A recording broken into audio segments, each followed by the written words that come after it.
ધોરણ 9 સામાજિક વિજ્ઞાનની નવી રિવિઝન શ્રેણીમાં તમારું સ્વાગત છે. ચાલો આપણે ટાટ હાયર સેકન્ડરીની પરીક્ષા આપીએ છીએ. હવે આપણો ટાર્ગેટ છે ટાટ સેકન્ડરી મેન્સ અને અન્ય વિદ્યાર્થીઓ પણ કે જેને સીસી, પોલીસ કોન્સ્ટેબલ, ડ્રાઇવિંગ કે કોન્સ્ટેબલની એક્ઝામ, ક્લાર્ક અથવા કોઈ પણ એક્ઝામ હોય અને સામાજિક વિજ્ઞાનનું જનરલ નોલેજ પૂછાતું હોય તમામ માટે ઉપયોગી. અને હા, જો તમારી આસપાસ ધોરણ 9ના વિદ્યાર્થી પણ અભ્યાસ કરતા હોય તો એમના માટે પણ આ રિવિઝન કામનું છે. બરાબર? તો ચાલો શરૂ કરીએ આપણે આજે પાઠ નંબર 1, ભારતમાં બ્રિટિશ સત્તાનો ઉદય. આ પૂરો થશે એટલે આપણે પાઠ નંબર 2 અભ્યાસ કરશું. આ સિરીઝ સતત શરૂ રહેશે. બરાબર? તમારે નવી માહિતી જોતી હોય, નવા વિડીયોની માહિતી, તો તમારે લાઇક, શેર, સબસ્ક્રાઈબ કરવું પડશે અને શક્ય હોય ક્યાં સુધી બેલનું બટન પણ દબાવો એટલે તમને નોટિફિકેશન મળતી રહે. જાજી વાતે ગાડા નહીં ભરાય, શરૂ કરીએ આપણે. પહેલો પ્રશ્ન, ક્રિસ્ટોફર કોલંબસે શોધેલા નવા પ્રદેશને અમેરિકા તરીકે કોણે ઓળખ આપી? આમ તો ક્રિસ્ટોફર ભારત શોધવા નીકળ્યો, પણ ભાઈ પૂર્વ તરફથી આવ્યા. સોરી, એને એમ કીધું કે આ દિશામાંથી એટલે કે પશ્ચિમ દિશામાંથી પણ જવાશે. પણ એ ભાઈ યુરોપ શોધવા નીકળ્યા અને ભારતની જગ્યાએ ક્યાં પહોંચી ગયા? અમેરિકા. પણ એને ખુદને ખ્યાલ નહોતો.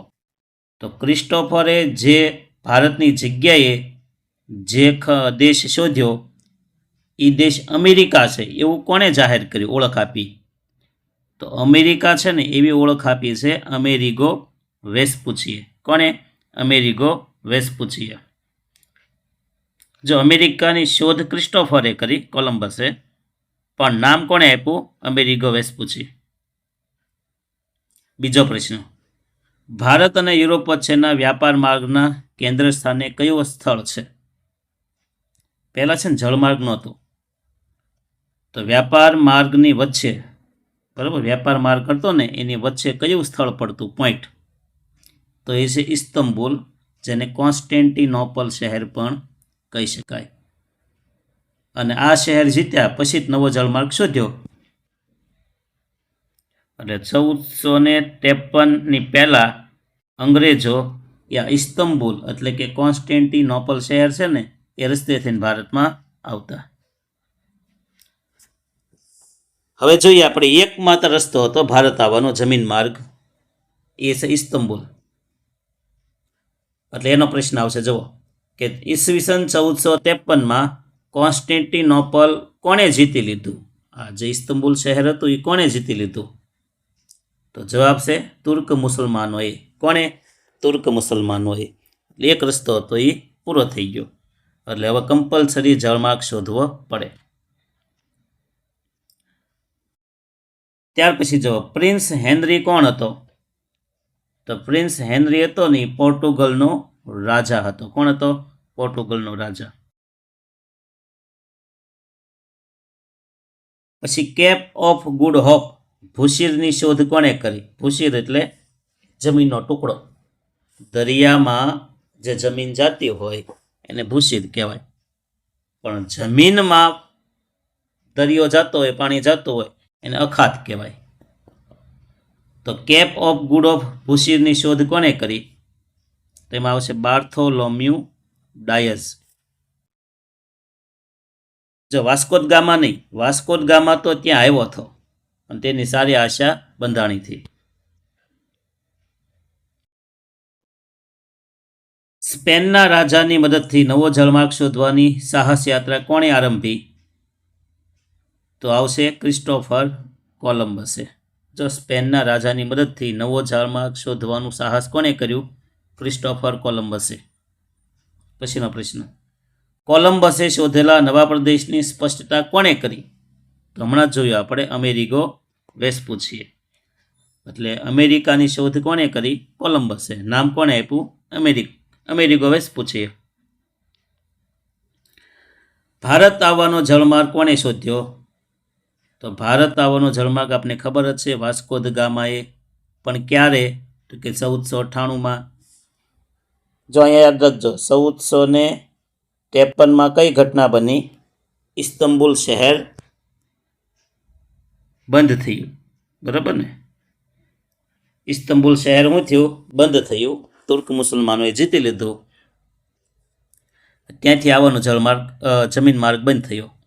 અને પછી જળમાર્ગ શોધવા માટે વાસ્કો દ ગામાએ શોધ કરી. ઘણા બધા નીકળ્યા, પણ સફળતા વાસ્કો દ ગામાને મળી. ક્યારે? 1498માં. ત્યાર પછી ભારતમાં ઈસ્ટ ઇન્ડિયા કંપનીએ પ્રથમ વેપારી મથક ક્યારે અને ક્યાં સ્થાપ્યું? ઈસ્ટ ઇન્ડિયા કંપની એટલે જે આપણે અંગ્રેજો કહીએ તે. તો એણે પહેલું મથક છે ને 1613માં સુરતમાં સ્થાપ્યો. તમને પ્રશ્ન એમ પૂછે ને કે ઈસ્ટ ઇન્ડિયા કંપનીની સ્થાપના ક્યારે થઈ? તો આ કંપનીની સ્થાપના છે ને એ તો 1600માં થયેલી છે, પણ આ કંપની ભારતમાં ક્યારે આવી? તો કે 1613માં વેપારી મથક સ્થાપ્યું, અને એ છે સુરતમાં. કયા યુદ્ધથી ભારતમાં અંગ્રેજ સત્તાનો પાયો નખાયો? તો યુદ્ધનું નામ છે પ્લાસીનું યુદ્ધ, અને 1757માં. વાસ્કો દ ગામા ભારતના કયા બંદરે આવી પહોંચ્યા? વાસ્કો દ ગામા હતા ને એ ભારતના કાલિકટ બંદરે આવ્યા. ક્યાં આવ્યા? કાલિકટ બંદરે. જો પ્રશ્ન પૂછી શકે કે વાસ્કો દ ગામા ભારતમાં પહેલી વખત આવ્યો તો કયા બંદરે ઉતર્યો? તો કે કાલિકટ. પછીનો પ્રશ્ન, કાલિકટના રાજાનું નામ શું હતું? તો બે નામથી ઓળખાય છે. સામુદ્રિક પણ કહેવાય અને જામોરીન રાજા પણ કહેવાય. આ પોર્ટુગીઝોને છે ને સાગરના સ્વામી કહેવાય. કઈ પ્રજાને સાગરના સ્વામી કહેવાય? તો એ છે પોર્ટુગીઝો. ત્યાર પછીનો પ્રશ્ન, ભારતમાં વેપાર કરવા સૌપ્રથમ કઈ પ્રજા આવી? તો સૌપ્રથમ આવનાર પ્રજા છે કોણ છે? પોર્ટુગીઝો, એટલે કે ફિરંગીઓ. તો સૌથી પહેલા એ આવ્યા પોર્ટુગીઝો, અને છેલ્લે ગયા એ પાછા. ઈસ્ટ ઇન્ડિયા કંપનીની સ્થાપના કોણે કરી? તો જવાબ છે ઇંગ્લેન્ડના વેપારીઓએ. પછી ઇંગ્લેન્ડના કયા શાસકે ઈસ્ટ ઇન્ડિયા કંપનીને પૂર્વના દેશો સાથે વેપાર કરવાનો પરવાનો આપ્યો?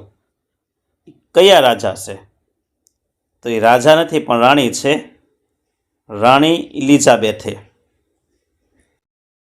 ઈસ્ટ ઇન્ડિયા કંપનીને પૂર્વના દેશો એટલે ભારત, ચીન, જાપાન એ બધા દેશો સાથે વેપાર કરવાનો પરવાનો કોણે આપ્યો? તો જવાબ આવશે રાણી ઇલિઝાબેથે.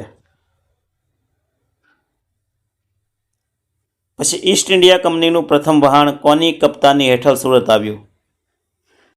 તો ઈસ્ટ ઇન્ડિયા કંપનીનું પ્રથમ વહાણ છે ને એ વિલિયમ હોકિન્સ નામનો વ્યક્તિ હતો, ખલાસી હતો, અને એના થ્રુ આ વહાણ છે ને એ ક્યાં આવ્યું? આપણા ભારતમાં આવ્યું. એટલે કે ઈસ્ટ ઇન્ડિયા કંપનીનું પ્રથમ વહાણના કેપ્ટન કોણ હતા? William Hawkins. કયા મુઘલ બાદશાહે ઈસ્ટ ઇન્ડિયા કંપનીને વેપાર કરવાનો પરવાનો આપ્યો?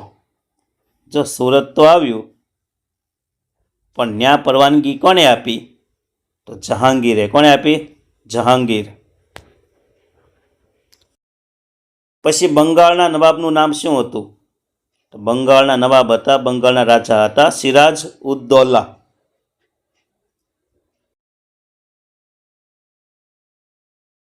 પછી કોની આગેવાની હેઠળ કંપનીનું સૈન્ય બંગાળમાં આવ્યું? આપણે જે પ્લાસીનું યુદ્ધ થયું ને, તો યુદ્ધ પહેલાં યુદ્ધ કરવા માટે થઈને એક સૈન્ય આવ્યું હતું અને ઈ ચેન્નઈ કે હૈદરાબાદ બાજુથી આવ્યું, પણ એનો આગેવાન, એનો કેપ્ટન કોણ હતો? Robert Clive. એટલે પ્લાસીનું યુદ્ધ છે ને કોની વચ્ચે થયું? તો જ્યાં યારો મારું છું, સિરાઉદ્દૌલા અને રોબર્ટ ક્લાઇવ. એક બાજુ સિરાઉદ્દૌલાની સેના, એક બાજુ રોબર્ટ ક્લાઇવની સેના. નવાબ સિરાઉદ્દૌલાનો સેનાપતિ કોણ હતો? તો એ તો મીર જાફર. ઈસ્ટ ઇન્ડિયા કંપનીએ મીર જાફરને ખસેડીને કોને બંગાળનો નવાબ બનાવ્યો? જો મીર જાફરને પહેલાં સિરાઉદ્દૌલાને મારી નાખ્યો, એને માર્યા પછી મીર જાફરને ગાદીએ બેસાડ્યો, પછી મીર જાફરને ખસેડી અને પાછો નવો આવ્યો, એ કોણ હતો? મીર કાસિમ. 1773માં અંગ્રેજ સરકારે કયો ધારો પસાર કર્યો? તો એ આવશે નિયામક ધારો. કયો આવે? નિયામક ધારો. નિયામક ધારા મુજબ ભારતનો પ્રથમ ગવર્નર જનરલ કોણ બન્યું? તો પ્રથમ ગવર્નર, જો ભારતના કીધા છે, બંગાળના નહીં, ભારતના પ્રથમ ગવર્નર જનરલ વોરન હેસ્ટિંગ્સ.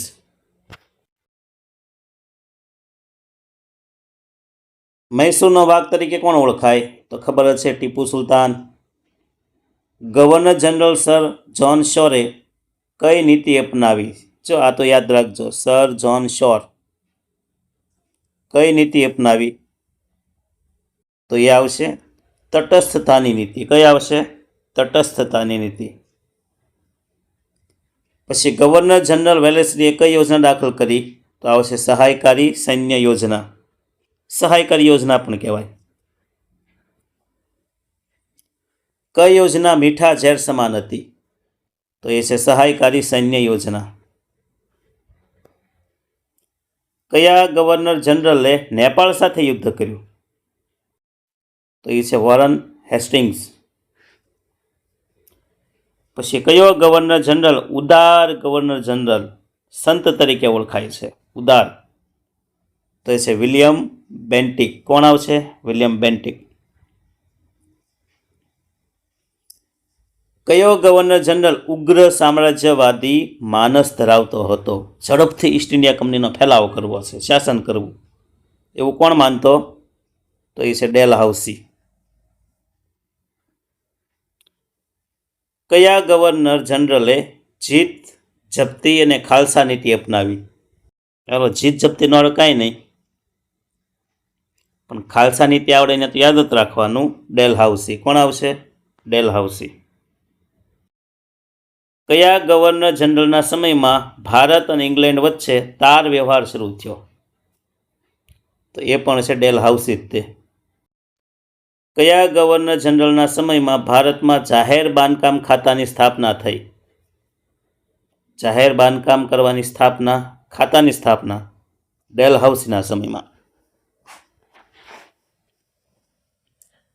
કયા ગવર્નર જનરલના સમયમાં ભારતમાં અંગ્રેજી કેળવણીની વ્યવસ્થા થઈ? અંગ્રેજી કેળવણીની વ્યવસ્થા થઈ એમ કીધું.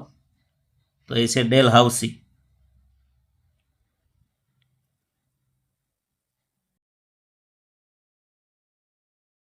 કઈ શાસન પદ્ધતિના અમલ પછી બંગાળની આર્થિક ચમક ઝાંખી પડી ગઈ? તો એ છે દ્વિમુખી શાસન પદ્ધતિ. કંપનીની કઈ નીતિને પરિણામે ભારતનો ખેડૂત પાયમાલ અને દેવાદાર બન્યો? તો છે અન્યાય મહેસૂલ નીતિ. પ્રથમ અને દ્વિતીય મૈસૂર વિગ્રહ કોની વચ્ચે થયો? તો પ્રથમ અને દ્વિતીય છે, જો પહેલો અને બીજો બે મૈસૂર વિગ્રહ છે ને, કુલ 4 થયા છે. મૈસૂર વિગ્રહ કેટલા થયા? 4. એમાં આપણે 2 ભાગ પાડવાનો, પહેલો, બીજો, ત્રીજો, ચોથો. પણ જો પહેલો અને બીજો મૈસૂર વિગ્રહ કે ને, તો એ આવશે હૈદર અલી. હૈદર અલી અને સામે આવશે અંગ્રેજો. કોણ આવશે? અંગ્રેજો. તમને પ્રશ્ન પૂછાય કે પ્રથમ અને દ્વિતીય મૈસૂર વિગ્રહ કોની વચ્ચે થયો? તો હૈદર અલી અને અંગ્રેજો વચ્ચે. જો 4 થયા છે, પહેલો, બીજો અને ત્રીજો, ચોથો. પહેલો, બીજામાં હૈદર અલી આવશે. હવે આવશે ત્રીજો અને ચોથો મૈસૂર વિગ્રહ. તો એ કોની સામે થયો? એક બાજુ અંગ્રેજો તો ફાઇનલ હતા, પણ કયો રાજા હતો? તો કે હૈદર અલીનો છોકરો ટીપુ સુલતાન, જેને મૈસૂરનો વાઘ કહેવાય. કોના પ્રયત્નોથી ભારતમાં અંગ્રેજી શિક્ષણનો પાયો નખાયો? તો અંગ્રેજી શિક્ષણનો પાયો નાખનાર છે મેકોલે. કોણ છે? Lord Macaulay. કોની ભલામણથી મુંબઈ, મદ્રાસ, કોલકાતા યુનિવર્સિટીની સ્થાપના થઈ? મુંબઈ, મદ્રાસ અને કોલકાતામાં યુનિવર્સિટીની સ્થાપના કોની ભલામણથી થઈ? તો જવાબ આવશે ચાર્લ વુડ, જેને વુડનો ખરીતો કહેવાય. તો 3 યુનિવર્સિટીની સ્થાપનામાં આવશે ચાર્લ્સ વુડ. પછી ભારતમાં અંગ્રેજી જાણનાર વર્ગ કમની સરકાર સમક્ષ શી માંગણી કરી? તો કે સુધારાવાદીની. કયા ગવર્નર જનરલના સમયમાં બાળ લગ્ન પ્રતિબંધક ધારો ઘડાયો? તે આવશે ડેલહાઉસી. કોના સમયે? ડેલહાઉસી. અંગ્રેજોએ પ્લાસીન યુદ્ધ પછી કોને બંગાળનો નવાબ બનાવ્યો? તો પ્લાસીન યુદ્ધ પછી આવશે નિયમ મુજબ મિર્જાફર. મિર્જાફર ગયો એટલે પાછો કોણ આવ્યો? મીર કાસિમ. ભારતમાં જાહેર બાંધકામ ખાતાની સ્થાપના કોના સમયમાં થઈ? તો ડેલહાઉસી. ભારત આવવાનો જળમાર્ગ કોણે શોધ્યો? Vasco da Gama. East India Company વહાણના કપ્તાન કોણ હતા? William Hawkins. મૈસૂરનો વાઘ કોને કહેવાય? ટીપુ સુલતાનને. ઉદાર ગવર્નર જનરલ કોણ છે? William Bentinck. ભારતીય સમાજ સુધારક કોણ છે જેને સતી પ્રથા બંધ કરાવી બ્રહ્મો સમાજની સ્થાપના કરી? તો એક જ વ્યક્તિ છે, એ રાજા રામમોહન રાય. મીઠા ઝેર જેવી યોજના કઈ હતી? તો કે સહાયકાર યોજના. સહાયકાર યોજના કોણે અમલમાં મૂકી? તો કે વેલેસ્લી. સહાયકાર યોજના સૌપ્રથમ કોણે સ્વીકારી? તો કે હૈદરાબાદના નિઝામે. ભારતમાં અંગ્રેજી શિક્ષણ આપવાના પ્રયાસો કરનાર કોણ? તો કે લોર્ડ મેકોલે. ભારતમાં 3 મોટા શહેરોમાં યુનિવર્સિટીઓની ભલામણ કરનાર કોણ? તો કે ચાર્લ્સ વુડ. મુંબઈ, કોલકાતા અને હૈદરાબાદ કે ચેન્નઈ? કોમેન્ટ કરજો. કયા અંગ્રેજોને ભારતમાં તટસ્થતા નીતિ અપનાવી? તો સર જ્હોન શોર. બાળ લગ્ન પ્રતિબંધક ધારો કરનાર કોણ? તો કે બાળ લગ્નની વાત આવે એટલે ડેલહાઉસી. જીત જપ્તીને ખાલસા નીતિ કોણે અમલમાં મૂકી? તો ડેલહાઉસી. શીખોને પરાજય આપી કોને પંજાબ ખાલસા કર્યું? કોણે? શીખોને પણ પરાજય આપ્યો. તો એ આવશે ડેલહાઉસી જ તે.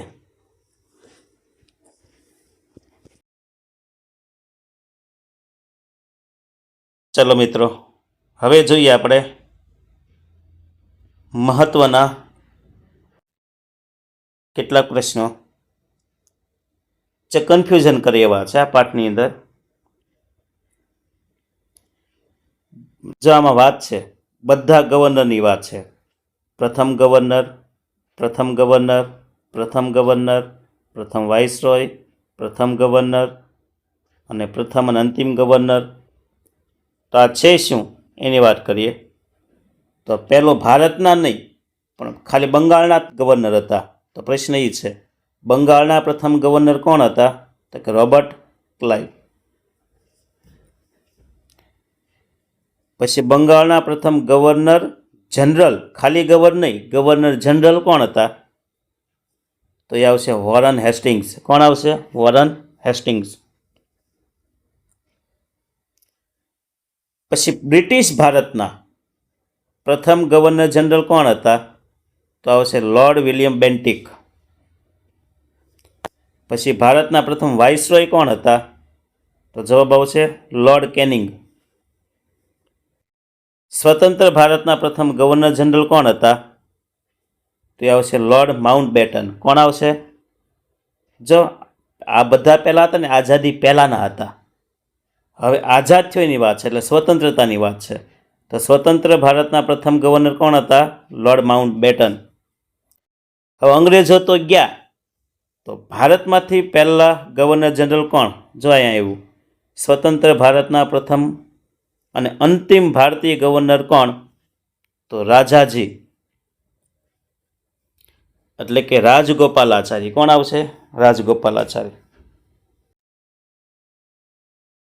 ચલો ત્યાર પછી જુઓ મિત્રો, મોટા પ્રશ્ન શરૂ થાય છે, પણ આપણે આ રિવિઝનમાં મોટા પ્રશ્ન લેતા નથી. બરાબર છે, નાના પ્રશ્નથી સંતોષ માનશું. પછી જ્યારે થોડોક સમય મળશે એટલે એકલા મોટા પ્રશ્ન IMP-નો લેક્ચર મેન્સ માટે. એટલે જે લોકો મેન્સની તૈયારી કરે ને, લખવાનું સ્પીડ રાખજો. એટલું લખો કે તમારે 10-15 મિનિટ વધવી જોઈએ. બરાબર, નકર સમય ઘટશે. મને યાદ કરજો. ઓકે, ચાલો અહીંયા આ પહેલા પાર્ટના MCQ ઓનલાઈન આપણે પૂરા કરીએ છીએ. વિડીયો ગમ્યો હોય તો જ તેઓ, પરાણે તો નહીં જ તે મિત્ર. તો લાઇક, શેર અને સબસ્ક્રાઈબ કરજો. બરાબર, આ હું કોઈનો સમય બગાડ નથી કરતો. કોઈના હેતુ માટે, કોઈના સપના માટે હું પણ કામ કરું છું. તો મારા માટે પણ એક લાઇક, શેર અને સબસ્ક્રાઈબ કરજો. ઓકે, ચાલો, અસ્તુ. જય હિન્દ, જય ભારત.